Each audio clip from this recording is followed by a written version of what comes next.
All right, we are live here on Looking at the Markets. I've got a very special guest here today. It is Mr. Prasad Hurrah, and he's the founder of Pavamaron Capital. And I am now a part of this team. I'm very proud to be part of it. This is huge. I'm a believer in blockchain. I'm a believer in the revolution of blockchain and of cryptocurrencies. Not all cryptocurrencies, very selective, okay? And I'm telling you, Prasad has taught me a lot, and we're collaborating. We're working together to bring the blockchain revolution to you. We're going to make it available to the world. We're changing the world through the blockchain, through the cryptocurrencies. We're doing it right. We really believe in this. So, Prasad, welcome to Looking at the Markets. Hey, David. Thank you, my friend. Appreciate it. Oh man, it's great to have you here, and we're going to put the information on the screen for people who want to get involved in this blockchain revolution. But we'll get to all that later. First of all, I understand there are things going on in Puerto Rico right now. What the heck's going on? Well, my friend, I can't tell everything right now, but all I can tell you is this: there is a major influx of capital pouring into Puerto Rico as we talk right now. And that's one of the reasons why I'm flying there, because our fathers taught us follow the money. But the point is, institutions are getting ready to go in. They are finding ways, and they're waiting for the right custody solutions. Consensus got us some nice solutions. Information part, we have almost cracked the information part, so institutions are getting to get in. But I can tell you this at this time, that Puerto Rico is where everybody wants to be and have their eyes on. Wow. Well, I'm going to be watching that, right? I'm going to be watching for updates from you, and we're going to make more videos. Believe me, this is not the last we're going to hear about this. But I know you can't tell us everything right now, so we're going to make this a series of videos. So right now, let's talk about EOS. There's a lot going on. I'm sure people have been watching the news. What are your thoughts on, when it comes to EOS, what are your thoughts on the project? I have been in this space since 2013, and I watched the space grow. Last year when EOS came out with its amazing promise, it's a beautiful project, by the way, really phenomenal team, and the project tried to come out with a very innovative solution, I admit. What they did essentially was that today, if you, let's say you buy Bitcoin, and they follow the proof of work. Now, if I buy something which is worth $2 or worth 2 million, the process is the same. Every person has to go ahead and verify the transaction. EOS said that what we will do is come up with a hybrid called the proof of stake, but we will make it a delegated proof of stake. So literally, whoever are the stakeholders will now vote 5 people or 3 people, whatever it is, and then those 5 people will be delegated the stake. They will be doing the verifications. If those people go rogue, people have an option to remove them. Now, that sets you up for fights already, but regardless, it was a unique concept. But what has been going on has been that the main purpose of EOS was, and we can see it on their website, the most powerful infrastructure for decentralized applications. Now, they try to trade off decentralization. Yes, they are trading off decentralization, and that's why I am here. I want to talk to you. Oh, man. Okay. So you're giving us the latest on this. We already know that EOS is starting a VC-backed fund. I hear there's some explosive news coming out on that one. What can you tell me about it? Well, Block One is the company that is behind EOS, and it is coming out with a joint venture with the SVK Crypto for a $50 million EOS fund. Now, first of all, the whole idea that you had a fund, EOS, to get money. All these ICOs are venture caps with liquidity. Earlier, when we had venture caps, we all used to get in. We used to wait for the first liquidity, which is the IPO. Here, you have more liquidity because every time it's an exchange, you have a way to get out. So a VC fund with more liquidity now going into another mode to get money. But that's not the problem. They are still saying that this VC fund is created to create more powerful dApps. What's scary is this. They are following an ICO model. Now, EOS has formed partnerships with VC funds. Now, this is the info. EOS has formed partnerships with venture caps and institutions for coming out with the digital applications.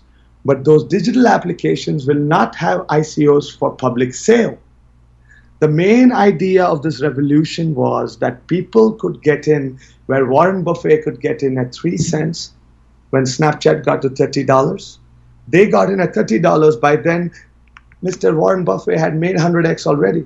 Then comes his rule number one, don't lose money. But people who got in at 30 now had an option through ICOs. What EOS is essentially doing is forming partnerships with the whales.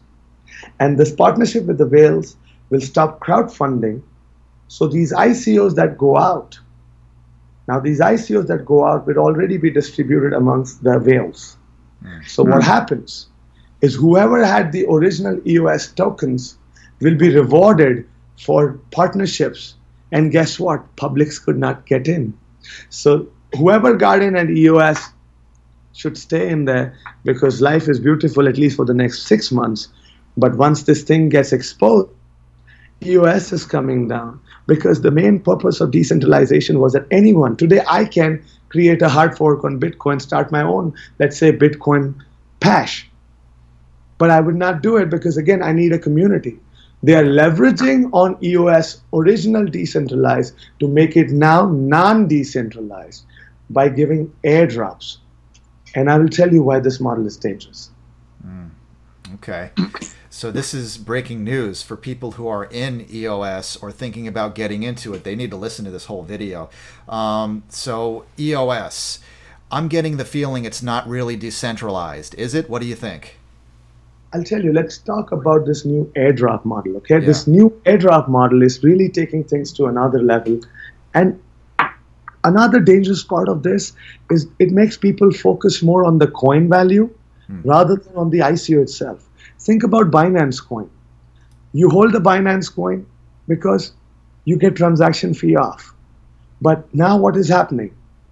And here's another info. BitHum, one of the largest exchanges in liquidity in Korea and in the Asian markets, is coming out with its own coin. Now what people will do is now hold on to this BitHum coin because they know that when BitHum goes on the blockchain, they will reward people for holding the BitHum coin.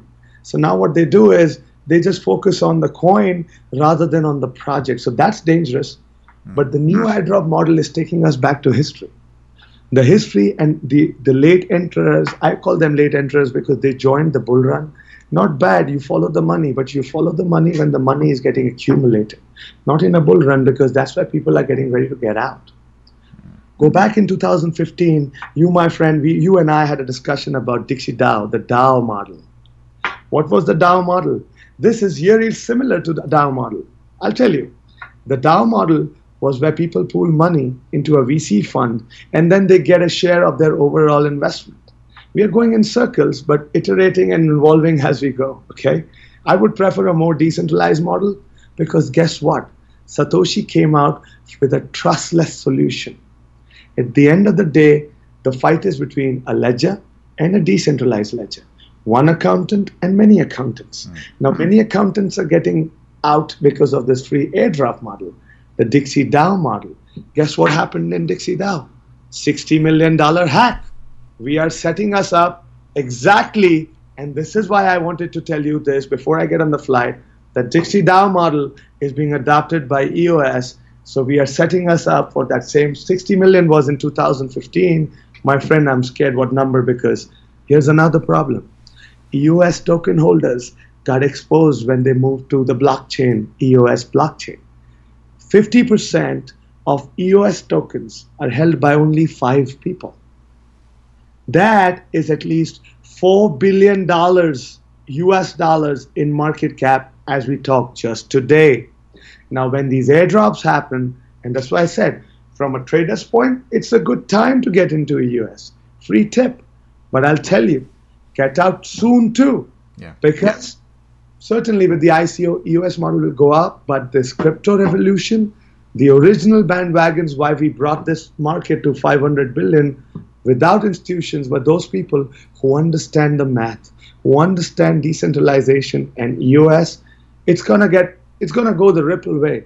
Ripple went 16,000x, but as soon as the XRP token had no value and everyone knew that Ripple is pre-mined, what happened? Ripple is now crippled. I challenge you. Ripple will always be crippled because even if you You can have $1 trillion partnership with Ripple, XRP token, just throw it out, and the partnership still works. My friend, why do you need Ripple? It's like going on ripple.com and getting a subscription account like you do on YouTube. Then why do you need the XRP token? And guess what? It's not Ripple trading in the market, it is XRP token trading in the market. The EOS token, that's why it's dangerous. It is following the Dixie DAO model, where people are pulling in money in a VC fund and then get an overall share. But that access is now back to the Goliaths. The Davids will not get access to those funds. Hence now the control, which was already in 5 people's hands, is getting more and more centralized. Okay. So when I think about the whole purpose of decentralization, are we saying right now that EOS is trading off of decentralization? I mean, what's the trade-off here? The trade-off is money, my friend. You know, you have to, if you are going to be a saint and not get corrupted, you have to be ready to go through tough times. Getting funds in is a tough time. So now, even those ICOs which had the best promise of being decentralized have an option because they are getting teased by these VC funds. Now, I have been in the financial market for 15 years. I myself admit that I myself would have teased some. But our purpose was not, our purpose was to get people rid of that stock market problem. 500 years ago, when banks came in, only the big people had access. The main reason why this revolution is disruptive to banking is because the powers that be are watching. Even with $100, a Prasad can walk in and make a dream that I will try to change the world, because this world is all about decentralized believers. Today, EOS, all controls are in the hands of this EOS VC Fund, Block One, and all their partnerships. I asked myself a question. If the main ICO was brought in so that people could support the coming out of a dream of decentralized world and powerful decentralized applications, why is that dream going rogue now for the tease and the tantalization of money? And if it is not, then why are there free airdrops? I challenge EOS to make a statement that today they should say that of those airdrops, forget the airdrops, the access to those pools should be given to our Davids back. They will never get even a whiff about all this unless people like us tell them, because what is now happening is going to happen in Asian markets, because that's where the developers in the real community first developed. Like, things are going much more outside America. Adoption, like, you know, people are buying coffee all over in Philippines as we talk for Bitcoins. But these EOS and all these, they got out on a great start, but now they are trying to leverage the trust that people have by going the VC mode, which is back to our securities problem.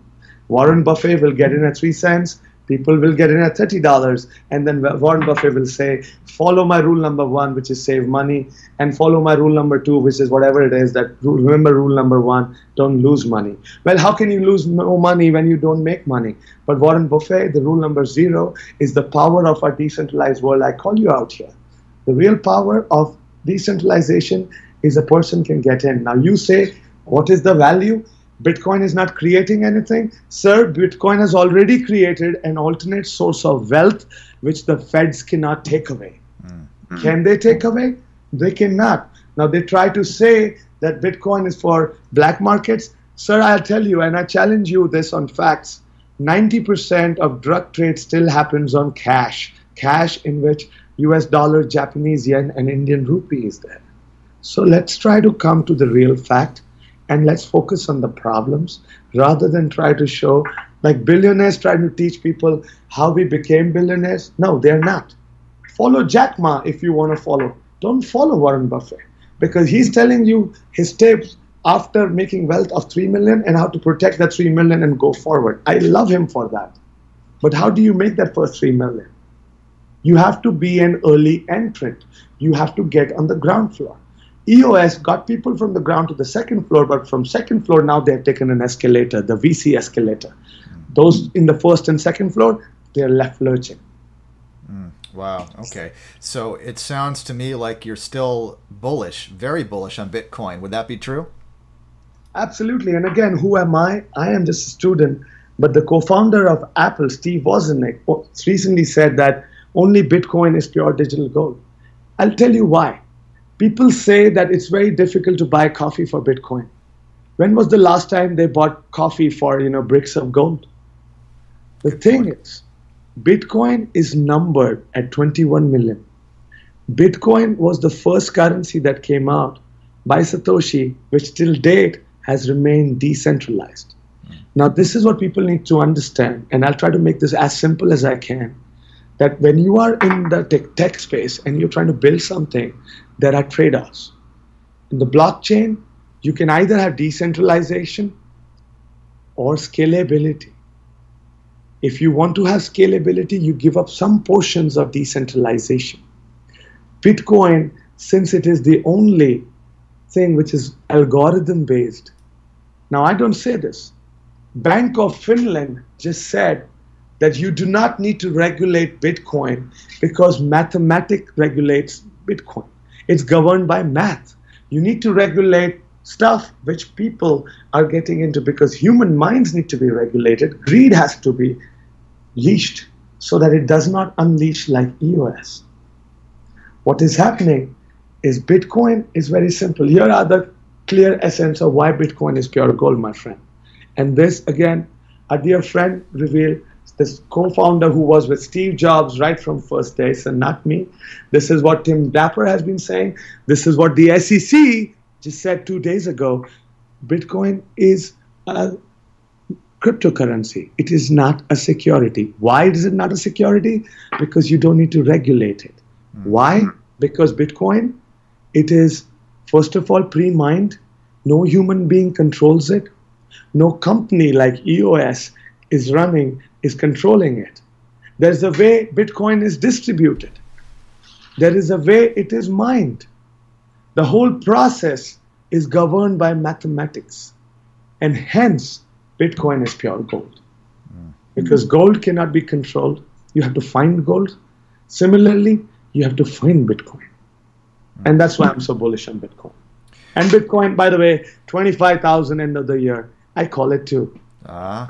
You heard it here first, folks. I'm speaking with Mr. Prasad Hurrah from Pava Manron Capital, and he is the founder. And I just wanted to get into your background a little bit, who you are as a person, because I know you have strong opinions and you've made some amazing calls. You're calling 25,000 on Bitcoin in 2018, but who are you? What's your background? I understand you were a lawyer, and fun fact, because I'm a crazy guy. And now, all right, you were a lawyer, and now you got into finance. That's quite a transition. There we go. We're back. So maybe you could tell us about your transition from law into finance. My assistant to be on the side. Yes, I'll give you my brief background. Okay. My brief background is I've been a lawyer in almost 2.5 countries. I was a lawyer in India, lawyer in Dubai, and lawyer in the US. I went to Duke. I went to Emory. I wanted to be a lawyer all my life and just talk to the jury and try cases, but this revolution did not let me sleep, and hence I decided to go all in. I realized that it was God's plan to send me to 3 law schools and maybe practice law in 2 countries. Only I could understand this financial market better. My focus was on international transactions, global finance, banking, big banks. It was just to call out their fraud. Maybe it was purpose. But that's why I've got all in on it. And my dream, and as you know, is not the asset management, but is the blockchain education advisory, which is why we're talking. Yeah. And to call on my Bitcoin, I want to make it more intelligent of a call, because I'll tell you, we do not make calculations and guesses. This is not if you want to get into betting, get into options. Bitcoin options coming very soon. But we are making calculations. The calculation why Bitcoin is 25,000 is this. And my friends, other friends, my friend Mike should talk more about this, Mike Novogratz, because I'll tell you, people need to understand the whole dynamics because they lose things. Bitcoin this year will go to 60,000 plus all-time high. In 5 days, it will crash back to 68% of that all-time high. So it will come back down to around 23, 24. And next year's all-time low will be 25,000. That's why this year's all-time high should be a consistent. So when I say 25,000 all-time high, it's not that amount. That amount can be 55,000 or 60,000. But what would be the next steady wave after all this parabolic moves? I say parabolic. We haven't seen that parabolic move yet. It is about time, because institutions, and that's why we all are going to, they call it Cryptopia. Puerto Rico's new name is Cryptopia, by the way. But I'll tell you, Bitcoin will be at 25,000 this very same way. And we talked about this, David. Last year, Bitcoin at this time was at $1,000. Today, Bitcoin is at 7,500. If all people don't want to follow us, just keep this in mind. Look at what is the mining cost of one Bitcoin. And that is your floor price. Today, the mining cost of mining one Bitcoin is $6,000. So no way. I challenge the world on this, and I call out the world. We will never see 4,000 Bitcoin all-time low unless, now here's the kicker. Once the institutions get in, they will try to suppress that algorithm. But regardless, since I told you that Bitcoin is pre-mined, it is the way it is distributed. The journey may get a little slower, but stick right there. Every time people will think that their own money is crashing, they will run to Bitcoin. Think last year Vienna, think last year Greece, think last year India, and fun fact, look at what's going on in Australia and South Africa. Okay, David, otherwise people are going to kill me if I say more things. Well, we don't want to compromise your safety. I know you have to go to Puerto Rico. You have to hop a plane really soon. Just real quick, our credo is for all of mankind. What is the purpose of your company, really, when you get down to it? I'll tell you, the purpose of the company is simple. We want to get all our Davids in suit like this, because the Goliaths have just realized that the Davids this time are stronger. Think about which community was as strong as the crypto community in finance back 500 years ago. They are watching us getting rich, but what is happening is when these guys get in, when Soros gets in, remember the Soros shot? They are going to short and long and make, things very difficult for people to then, get 10% and 12% annual rate of returns, which, my friend, is the problem with the regulated stock markets. Regulations are great. Cryptocurrencies will not get regulated as far as they are not decentralized. EOS is setting up itself for problems even in the regulatory scenario, because this whole ICO airdrop problem, it's going to make a lot of people, lose interest. And there will be a lot of distrust in EOS. That's why we are the first to call out that in the long run, you need to get out of EOS soon. And that is the whole purpose of our fund. We are a portfolio group of companies that is into blockchain asset management, crypto mining, ATMs, but our core purpose is to protect people's wealth. And that's why we are also we had this initiative, and only for you, thank you, David, but for you, the education advisory would have not started, because I very rightly call you, and I'm proud to say this, you are one saint in this crypto world. You are not Ian Bellina, and we will make sure that we are not getting hacked on live feed like Ian Bellina got. We are here for all mankind, because neither are we, we are not greedy for making money. We had the money. Neither are we scared to lose money, because we know that this thing is more working on calculation. I don't say we would not lose, but I'm definitely positive we will win more. Yeah. We are here for the people, for the investors, but really for all mankind. That's what it comes down to. I'm going to put your information. If people want to contact you, you've made your call on EOS today, you've made your call on Bitcoin today, and you manage people's money in a way that is secure, and you're forward thinking. And I make one more call. And I got this for your people. This is for all mankind. For all mankind. For mankind. We were the ones who called VeChain BMW partnership before the Coca-Cola kid. Here's next. Augur is big. If there is really one real blockchain application that is coming, that's Augur. Augur, A-U-G-U-R. Okay. The first betting platform is going live in the second week of July. This is going to be CryptoKitties Wave 2. Now, Augur is already smart. They know that CryptoKitties brought down, but understand, Ethereum is also the next digital real estate. Augur is focusing only on long-term bets, so I'm very bullish on Augur. Again, this is not investment advice. Do your own research, but here is 100% fact that Augur is the next running protocol which you can experience live on blockchain. Augur, July, again, second week of July, but you buy the rumor, sell the news. But this is not even a rumor. Augur is actually going live. Sorry, David. Now I'll cut out. That's okay. No, you again another. You heard it here first, folks. On looking at the markets, could it be the next CryptoKitties? Augur, could it be huge? We think so. You know, no guarantees, but that's what we're looking at.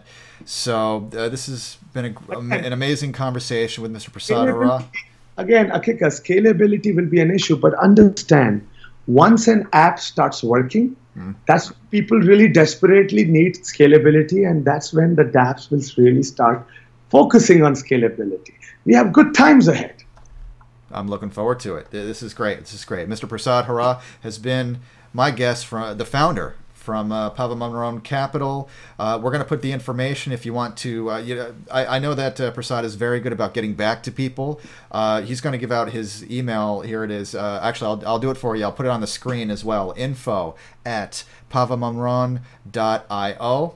Also, the phone is, and it's country code +1 if you're outside the United States, 404-578-6634. I'll put that on the screen and in the description of this video.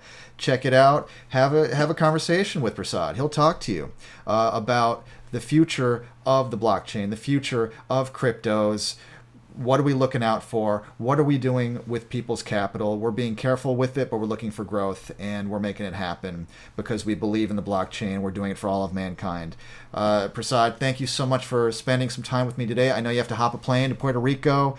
Maybe we'll do it live from there or when you get back, but we're going to want some updates. So we're looking forward to that. Thanks a lot, sir. My pleasure, David. Thanks very much. Bye.